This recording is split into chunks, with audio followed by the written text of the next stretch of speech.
cone snatch. Now really when we're doing something like this, we need to keep in mind what the rib cone represents.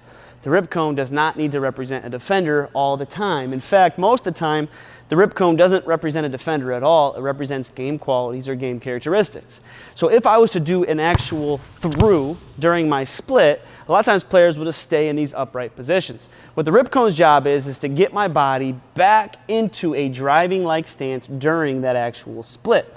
So when I actually split my feet and go through, and if I snatch the cone, now if we pause these moments in time, my shoulder's at a good position to drive, my hand has now become active, and now if I was to drive off and start to attack, I'm now gonna actually be doing it realistically.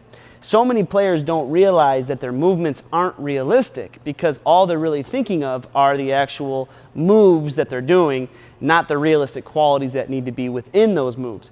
And so all we're gonna do right now is repeat our throughs during a split. So a split through with a rib cone snatch. Now what I'm gonna do is I'm gonna foot replace back and then I'm gonna return the cone. Now, because I'm using our mat right now, I'm gonna try to stay in the middle of the squares. So when I split through, I'm staying confined to the boxes and to the circles during that movement, but I wanna be able to slide back and reset that comfortably.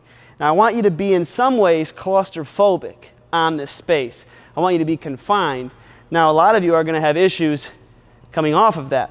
And so if I can stay around the mat, I know that I have control over my feet and over my space, and I'm able to really understand my body and where I'm controlling or coming back to.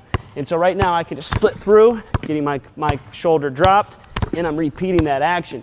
But every time I do it, I should feel like I can actually drive off of that. So you're going to spend 20 minutes of doing split throughs, but it doesn't mean that you have to remain stationary the entire time. After you've done it stationary, you can feel those dots, then start driving out of it where I can actually place the cone onto the floor.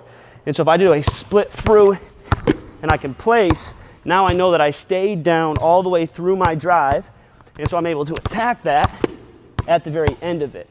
And so that's what I want you to be able to picture as you're doing these moves, because if they feel differently during the actual through, you know that obviously your shoulder wasn't actually in a position to drive forward. So mix it up during your split throughs with a rib cone snatch of staying both stationary and moving forward.